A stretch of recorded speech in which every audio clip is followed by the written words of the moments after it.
السلام علیکم خواتین حضرات، میرا نام ناظم الدین ناظم اور میرے پروگرام کا نام میرے شہر کے لوگ۔ آپ سب جانتے ہیں کہ ہمارے گھروں میں ہر ہفتے فلائرز آتے ہیں جس میں مختلف گروسری سٹور اور سٹور جو ہیں وہ سیل کا اعلان کرتے ہیں، ہم دوڑے ہوئے وہاں جاتے ہیں۔ اسی طرح جو ہمارے ڈرائیور حضرات جب سڑک پر ہوتے ہیں، گاڑی چلا رہے ہوتے ہیں، کسی گیس اسٹیشن پہ انہوں نے جہاں 5, 7, 10 سیکنڈ انہوں نے کم دیکھے وہ وہاں پر لائن لگا لیتے ہیں، چلیے کچھ تو بچت ہوگی $2-4 کی۔ پیٹرول کی قیمت دراصل ایک عالمگیر مسئلہ ہے اور اس کا تعلق جو ہے براہ راست وہ ملک جو اس کو پروڈیوس کرتے ہیں، جہاں پروڈکشن ہوتی ہے، وہ جو قیمتوں کا تعین کرتے ہیں اس سے ہے۔ ہمارے پاس آج ایک ایسی ہی شخصیت ہے کہ جن کا تعلق اسی انڈسٹری سے ہے اور آئل پروڈکشن سے رہا ان کا تعلق۔ اب یہ کینیڈا آ گئے ہیں اور ہمارے یہاں اس شہر میں ہی رہتے ہیں، ہمارے دوست ہیں۔ ان کا نام انور ارشاد ہے۔ میں ان کو اپنے پروگرام میرے شہر کے لوگ میں خوش آمدید کہتا ہوں۔ خوش آمدید آپ کو انور بھائی، آپ کو یہ ہمارے پروگرام کے لیے۔ بہت شکریہ ناظم صاحب، آپ کا اور کینیڈا ون ٹی وی کا، دونوں کا میں مشکور ہوں کہ آپ نے مجھے اپنے پروگرام میں مدعو کیا اور میرے متعلق جاننا چاہا۔ انور بھائی، بات یہ ہے کہ میں یہ آئل پروڈکشن اور یہ سب چیزوں کے اوپر بھی آؤں گا اور دوسری بھی ہم بہت ساری باتیں کریں گے، لیکن میں سب سے پہلے یہ پوچھنا چاہوں گا کہ آپ کی تعلیم کا سلسلہ کہاں سے شروع ہوا، کس شہر سے کیا، کس اسکول میں پڑھا، کہاں پڑھا آپ نے؟ جی، میں کراچی میں پیدا ہوا اور وہیں میری تمام تعلیم ہوئی۔ میں نے سندھ مدرسۃ الاسلام اسکول سے میٹرک کیا، پھر اسلامیہ سائنس کالج سے انٹرمیڈیٹ کیا اور داؤد انجینئرنگ کالج سے کیمیکل انجینئرنگ۔ سندھ مدرسۃ الاسلام تو بڑا ایک تاریخی، اب تو یونیورسٹی بن گئی ہے وہ۔ جی ہاں، جی قائد اعظم کے حوالے سے۔ جی، قائد کی بھی تعلیم اسی اسکول سے ہوئی تھی۔ جی۔ اچھا، آپ نے بتایا کہ اسلامیہ کالج چلے گئے اور اسلامیہ کالج سے پھر آپ چلے گئے داؤد انجینئرنگ کالج میں جب آپ گئے تو آپ نے وہاں کون سی ٹیکنالوجی لی؟ میں نے کیمیکل انجینئرنگ لی، کیمیکل ٹیکنالوجی۔ کیمیکل انجینئرنگ کیوں لی؟ مطلب اس کا کیا سبب تھا؟ وہاں تو بہت سارے اور بھی جی، ایک تو یہ نئی ٹیکنالوجی تھی پاکستان میں، اس سے پہلے یہ نہیں تھی۔ 69 میں یہ آئی ہوئی ہے۔ جی، اچھا، تو 64 میں فرسٹ بیچ جو اس کا پاس آؤٹ ہوا وہ 69 میں۔ یہ نئی ٹیکنالوجی تھی اور اس وقت جو میڈیا ریسورسز اویلیبل تھے اس میں اس کے بارے میں بہت لکھا جا رہا تھا، بتایا جا رہا تھا، تو میں اس سے امپریس ہوا۔ اچھا، آپ کا مطلب یہ آپ کو پتا تھا کہ یہ آگے جا کے کچھ، اور اسی وجہ سے میں نے پھر اپنے کیمیکل انجینئرنگ کرنے کے بعد جاب آپ کو فوراً مل گئی؟ میں نے 1.5 سال تو وہاں ایک پولی ٹیکنک انسٹیٹیوٹ ہوتا ہے کراچی میں، جی، کراچی پولی ٹیکنک بہت مشہور و معروف شیرشاہ میں۔ جی، تو اس میں میں نے کیمیکل ٹیکنالوجی میں ایز اے لیکچرر آپ نے وہاں پڑھایا میں نے۔ اچھا، آپ استاد بھی رہے؟ ہاں، شروعات استادی سے ہوئی۔ تو اچھا، چلیے، تو پھر اسی دوران رامکو فریش انجینئر۔ کتنے عرصے آپ نے پڑھایا وہاں پر؟ 1.5 سال۔ 1.5 سال، اچھا ٹھیک ہے۔ پھر ارامکو جو ہیں وہ سعودی عرب، انہوں نے ایڈورٹائز کیا کراچی کے اخبارات میں، ٹھیک ہے، اور کالٹیکس والے ان کے ایجنٹ ہوتے تھے ارامکو کے، تو میں نے اس کے لیے اپلائی کیا اور وہاں انٹرویو وغیرہ ہوا، جو ارامکو سے ٹیم آئی ہوئی تھی، تو وہ انہوں نے مجھے جو ہے آپ کو چن لیا۔ جی، اور آپ پھر ارامکو چلے گئے؟ جی، پھر میری جو پراپر آئل انڈسٹری کی جاب شروع ہوئی وہ ارامکو سے شروع۔ ارامکو سعودی عرب آپ کس شہر میں رہے؟ دہران میں۔ جی، تو وہاں تو ارامکو کے اندر تو بالکل یوں سمجھیے کہ وہاں پر امریکنز زیادہ رہتے تھے اور وہ جی یہ جو تھی بیسیکلی یہ ارامکو اس کا نام یوں ہے کہ Arabian American oil company, Arabian American کا شارٹ فارم ارامکو ہے. اچھا. تو اینڈ اٹ واز جی یہ ڈومینیٹڈ بائی امریکنس تھے. اس وقت ٹاپ مینجمنٹ 99% امریکنس کی تھی. اچھا. یہ میں 78 کی بات کر رہا ہوں جب میں وہاں گیا ہوں. جب آپ وہاں گئے تو وہاں پر جب آپ گئے تو آپ کو الگ انہوں نے ظاہر ہے اکوموڈیشن دی ہوگی اور وہ سارا کچھ. جی. تو آپ تو ایک طریقے سے سمجھیے کہ امریکہ میں ہی رہ رہے تھے تقریباً. ہاں جو انہوں نے اپنی جو سیٹ اپ وہاں کیا ہوا تھا بہت اچھا تھا. بہت اچھا بالکل امریکن اسٹائل پہ. وہ مکانات بھی جو وہاں بنے ہوئے تھے وہ ود ان دہران کی بات کر رہا ہوں، جو ان کی اپنی کمیونٹی تھی، ریزیڈینشیل ایریا تھا، وہیں پر آفس بھی تھا. تو وہ بالکل انہوں نے امریکن پیٹرن پہ ہی سارا کچھ کیا ہوا تھا. تو گویا ارامکو کے اندر آپ بہت آرام سے رہے. جی اتنے عرصے بھی رہے. اچھا پھر اس کے بعد آپ کہاں گئے؟ آپ کا کہاں جانا؟ اصل میں ارامکو بہت انفلوئنس ہو کے گیا تھا. ارامکو کا اتنا نام تھا میری اپنی فیلڈ سے مختلف، تو اسی وجہ سے میں پہلے یہ اپارچونیٹی میں وہاں گیا. تو وہاں پر لیکن مجھے پتہ چلا کہ 1976 کے بعد سے انہوں نے جو ایشیا سے لوگ ہیں، پاکستان، انڈیا وغیرہ سے، ان کو فیملی اسٹیٹس نہیں دے رہے ہیں اور نہیں دیں گے. تو یہ چیز میرے لیے جو ہے وہ ڈسٹرب تھی. تو پھر میں نے اور دیکھنا شروع کیا اور مجھے کویت میں جاب مل گئی وہاں. تو آپ کے خیال میں کیا کویت میں وہ جب آپ نے وہ کیا تو کویت بھی تو وہی ہے، عرب اسٹیٹ ہے، تو وہاں دے دیتے کیا فیملی اسٹیٹس؟ جی کویت میں اس وقت جو ہے وہ یہ صورتحال نہیں تھی، مطلب کہ فیملی اسٹیٹس دیتے تھے سب کو. اچھا.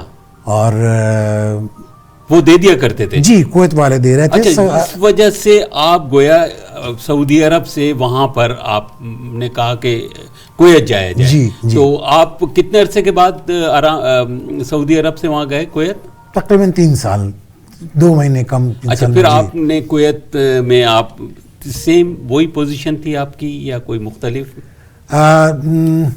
ان کے گریڈنگ سسٹم مختلف تھے، تو اگر میں کمپیئر کروں اس سے تو ان سے ایک گریڈ آگے تھا اور سیلری بھی سے بہتر تھی. ہاں بہتر تھی. اچھا. تو وہاں پر کتنے عرصے آپ نے کویت میں وقت گزارا؟ دیکھیں میں نے کویت میں کافی عرصہ گزارا. کویت آئل کمپنی میں نے جوائن کی نومبر 1980 میں. ٹھیک ہے. اور جب سے لے کے میں 1990 میں جب کویت کا انویژن ہوا. اچھا کویت کے انویژن کے وقت آپ وہاں تھے؟ میں چھٹیوں پہ گیا ہوا تھا اس وقت جو ہے. چھٹیوں پر تھے؟ ہاں. تو اس وقت پوری فیملی کے ساتھ آپ پاکستان میں تھے؟ جی میں اس وقت پاکستان گیا ہوا تھا چھٹی پہ. اچھا. تو کویت کا انویژن ہو گیا. ہاں. تو آپ کا گھر بچ گیا تھا وہاں جب؟ نہیں وہ تو سب کچھ لٹا گیا تھا. اچھا. جی گاڑی وغیرہ سب باہر کھڑی ہوئی تھی وہ سب وہ ختم. ہاں وہ تو جو ہے. ہاں. اچھا یہ مجھے بتائیے کہ آپ کو جب پتہ چلا کہ کویت میں تو اب آپ نہیں واپس جا سکتے ہیں تو پریشانی تو ہوئی ہوگی آپ کو؟ یقیناً پریشانی تھی کیونکہ میں اس پروگرام سے تو نہیں آیا تھا کہ میں فائنلی آ گیا ہوں. تو بہت کچھ چھوڑ کر آئے چھٹی پہ جی تو چھٹی پہ آپ جاتے ہیں تو اپنے اتنی ہی معلومات اپنے ساتھ رکھتے ہیں کہ جو آپ کی جتنی ضرورت ہوتی ہے 15-20 دن. تو باقی میری جو سیونگ وغیرہ تھی وہ سب کویت میں تھی. اچھا. تو اٹ واز ڈیفیکلٹ ٹائم، لیکن یہ ہے کہ الحمدللہ. تو پھر اسلام آباد رہ کے آپ نے کیا کیا؟ جی میں نے وہاں پر مجھے ایک پاکستان میں directorate general of petroleum concessions کے کنسلٹنٹ تھے، میتھ ٹیک انکارپوریٹڈ. اس امریکن کمپنی تھی یہ.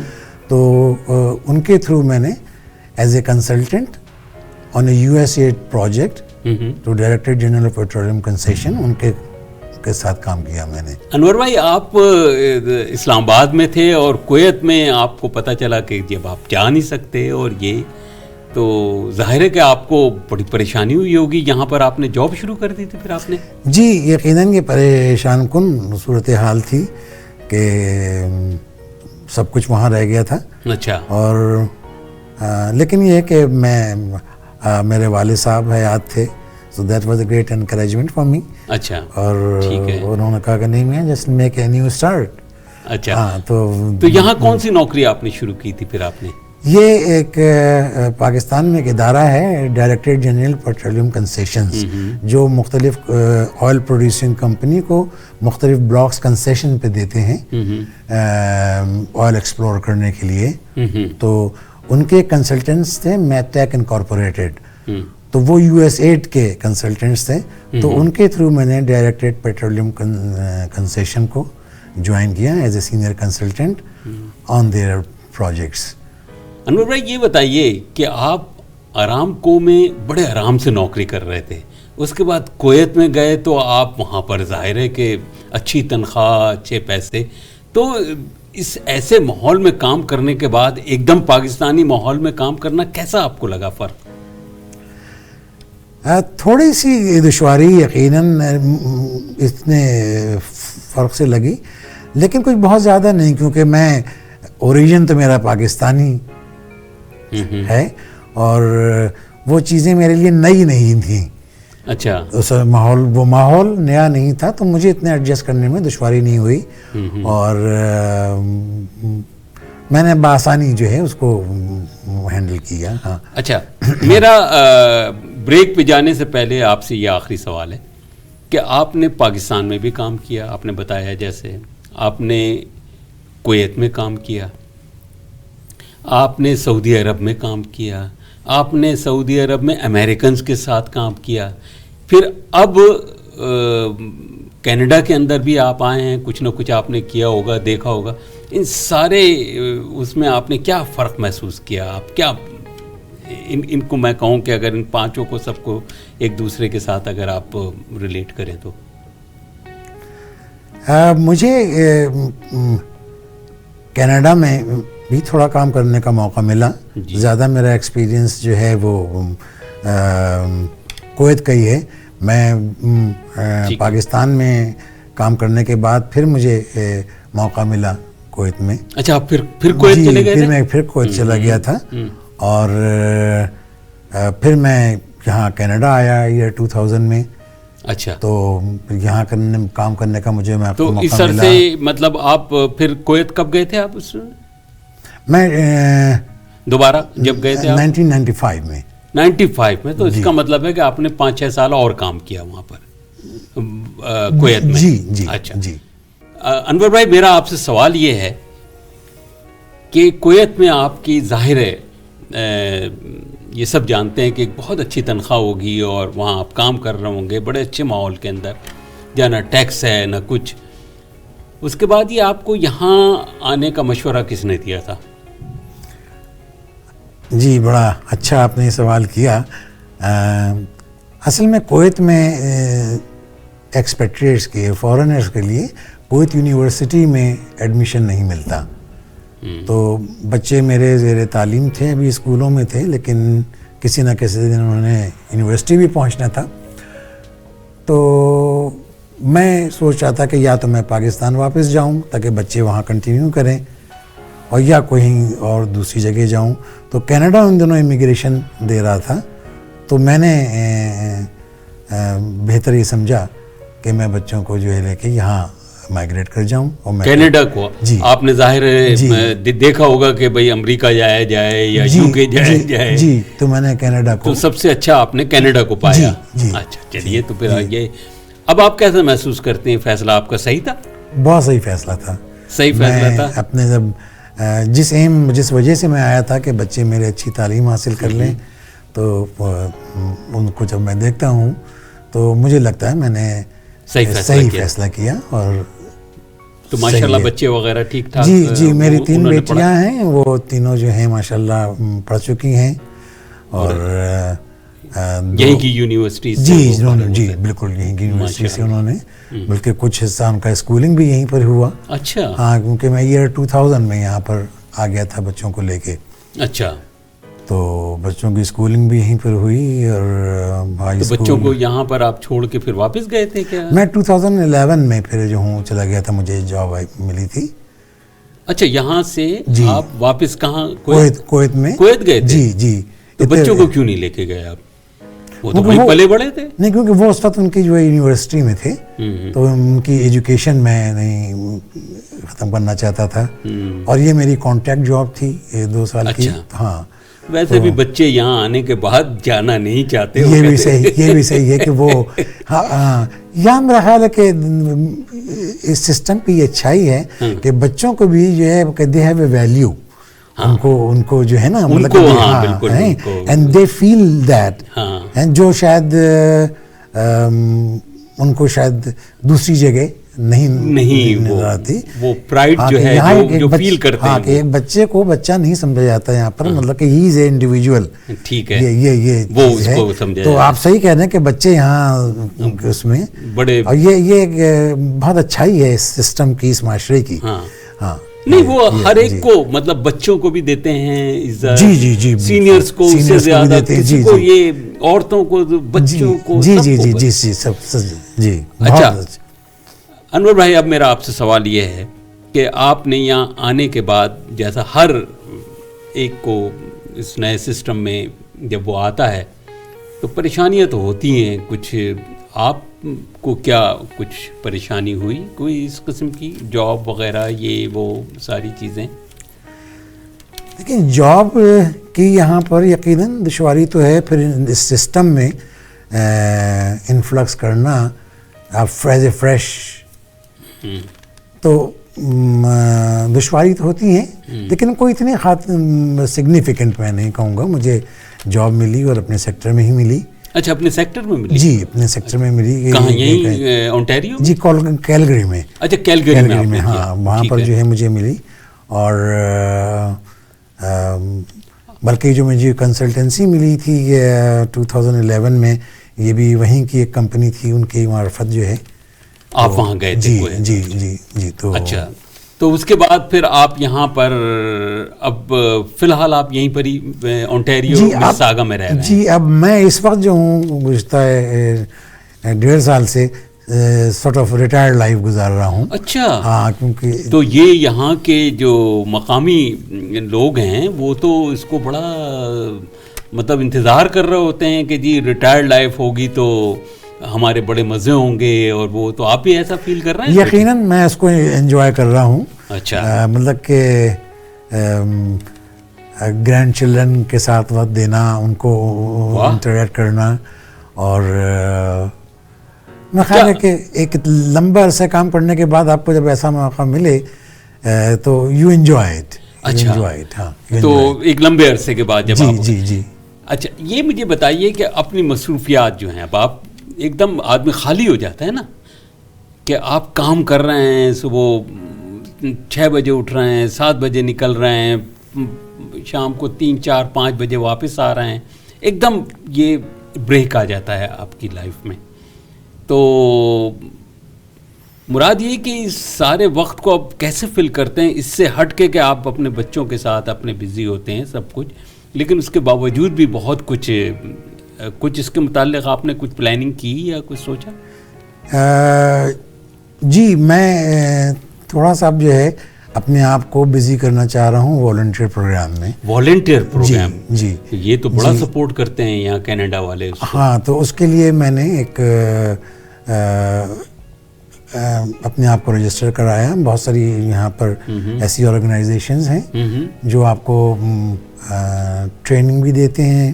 ہفتے 10 دن کی اس کا ڈیوریشن ہوتا ہے, اور اس کے بعد پھر you can join volunteer program, جس میں جو سینئر لوگ ہیں ان کی ہیلپ کرنا, یا بچوں کو ان کو ٹرین کرنا. ٹھیک ہے. ہاں, تو میں نے اپنے آپ کو رجسٹر کروا لیا اس میں. اچھا, ابھی رجسٹر. تو ابھی انہوں نے کوئی آپ کو جاب وغیرہ اسائن کی, آئی مین والنٹیئر جاب؟ نہیں, والنٹیئر جاب مجھے جو ہے, میں جو میری ان سے ابھی تک بات ہوئی ہے, وہ نیکسٹ منتھ میں, اپریل میں they will place me for some volunteer program. جی. اچھا, تو کوئی آپ پسند کریں گے کہ کوئی آپ سے, آپ کے کام سے ریلیٹڈ کوئی ٹیچنگ وغیرہ کا اگر کوئی چیز ملے تو زیادہ اچھی لگے؟ میں ابھی تو جس آرگنائزیشن سے میرا ابھی رابطہ ہوا ہے, ان کی ایکسیس اس فیلڈ میں نہیں ہے. اچھا تو اسی فیلڈ میں ہے. تو میں نے کہا جسٹ ٹو اسٹارٹ وتھ وجہ اس کے کہ جو ہے نا تو پھر یہ کہ اگر مجھے اس میں بھی ملا کہ کہیں پر میں اس فیلڈ میں ٹیچنگ وغیرہ کر سکوں تو یقیناً جی یقیناً ہاں. اب آپ والنٹیئر ورک کریں گے تو اس کے بعد ابھی فی الحال کچھ نہیں کر رہے, تو یہ مجھے بتائیے کہ آپ اپنا زیادہ وقت جو ہے وہ آپ اپنے اسمارٹ فون کو دیتے ہیں, آپ کمپیوٹر کو دیتے ہیں, ٹیلی ویژن کو دیتے ہیں, ٹی وی کو دیتے ہیں, یا بیوی کو دیتے ہیں؟ جی بلکہ یوں سمجھ لیں کہ بیوی کو ہی دیتا ہوں لیکن اسمارٹ فون کے تھرو. نہیں میرا وہ ادھر اپنے وہ بات کر رہی ہوتی ہیں اور آپ ادھر سے کہہ رہے ہوتے ہیں کہ کھانا پک گیا بھائی. ہاں وہ یہی ہو رہا ہوتا ہے کہ میں اگر مجھے میوزک کا شوق ہے تو میں اپنے اس میں ہوں تو اس میں یہ پوچھنا ہے کہ بھائی ہاں کھانا تیار ہے تو میسج دے دیا تو ہاں چلے یہ ٹھیک ہے. تو اس کا مطلب ہے کہ یہ آج کل تو ظاہر ہے اسمارٹ فون اور گھر میں آپ ہوتے ہیں. اچھا مجھے آپ کے مشاغل کیا ہیں؟ کیا میوزک وغیرہ آپ سنتے ہیں؟ مجھے میوزک مگر میں یہ کہوں کہ اٹس مائی پیشن. اچھا مجھے ہمیشہ سے میوزک سے میوزک سننے اور سنانے کا جی بڑا شوق رہا ہے. جی آپ سناتے بھی ہیں؟ جی مطلب یہ کہ آپ سنتے سنتے سنانے لگا ہوں میں. اچھا سنتے سنتے سنانے لگے. تو باقاعدہ مطلب آپ نے کوئی تربیت حاصل کی ہارمونیم وغیرہ؟ یہ میں نے سیکھا ہے خود ہی, میں سے اگر سیلف ٹیچنگ کہوں. اچھا تو میں نے ان کا شوق تھا مجھے تو میں نے جو ہے خود ہی سیکھا. اس وقت یوٹیوب نہیں تھا جب میں نے سیکھا. یوٹیوب آج ہے, اس وقت کتابوں میں ملا کرتی تھی. اچھا یہ ہیں تو لیکن اب آپ یوٹیوب دیکھ کے بہت کچھ سیکھ سکتے ہیں چاہیں تو. ہاں یقیناً بہت ساری چیزیں موجود ہیں. ہاں موجود ہیں. اس وقت نہیں تھی جب میں نے 70s اور 80s میں سیکھنا شروع کیا لیکن خود ہی. لیکن یہ کہ بیچ میں میوزک میں بہت ساری چیزیں ہوتی ہیں, ایک تو بجانا یہ اور پھر گانا اور سر اور تال. تو ہاں ردھم کے سلسلے میں مجھے ایک اچھے استاد غلام حسین صاحب کی رہنمائی ملی. اچھا ہاں وہ یہ بتائیں سعودی عرب میں تو یہ جو آپ کا شوق ہے اس کی کوئی بہت زیادہ مطلب یہ کہ وہ نہیں کی جاتی, پذیرائی نہیں کی جاتی. وہاں پر کیسے آپ نے اپنے اس شوق کو پروان چڑھایا؟ دیکھیں یہ وہ کہاوت ہے کہ شکر خورے کو شکر ہر جگہ مل جاتی ہے. ٹھیک ہے. تو وہاں پر بھی ایک چھوٹا سا سرکل مجھے اپنے دوستوں کا مل گیا تھا. تو ہم لوگ اپنے بیٹھ کے اپنا شوق پورا کر لیتے تھے. جی جی جی. کون پسند ہے آپ کو؟ اگر آپ کوئی ایک گلوکار کہیں گے تو میں کہوں گا مجھے محمد رفیع صاحب بہت پسند ہے. جی اگر ایک ویسے تو مطلب کہ سارے بہت اچھے بہت اچھا ہیں, بہت اچھے, مطلب کشور کمار صاحب, طلعت محمود صاحب, مکیش صاحب. آپ جب خود گاتے ہیں تو زیادہ کس کو آپ گاتے ہیں؟ میں زیادہ محمد رفیع صاحب کو گاتا ہوں. محمد رفیع صاحب کو گاتے ہیں؟ جی جی. تو یہ جو آج کل جو چل رہا ہے کیراوکے کے اوپر جو ہے اس پہ بھی گا لیتے ہیں آپ؟ جی کیراوکے پہ بھی گاتا ہوں میں, گراکے پہ بھی گاتا ہوں, اور بیٹھ کے بھی گا لیتے ہیں. جی ہارمونیم اور طبلہ.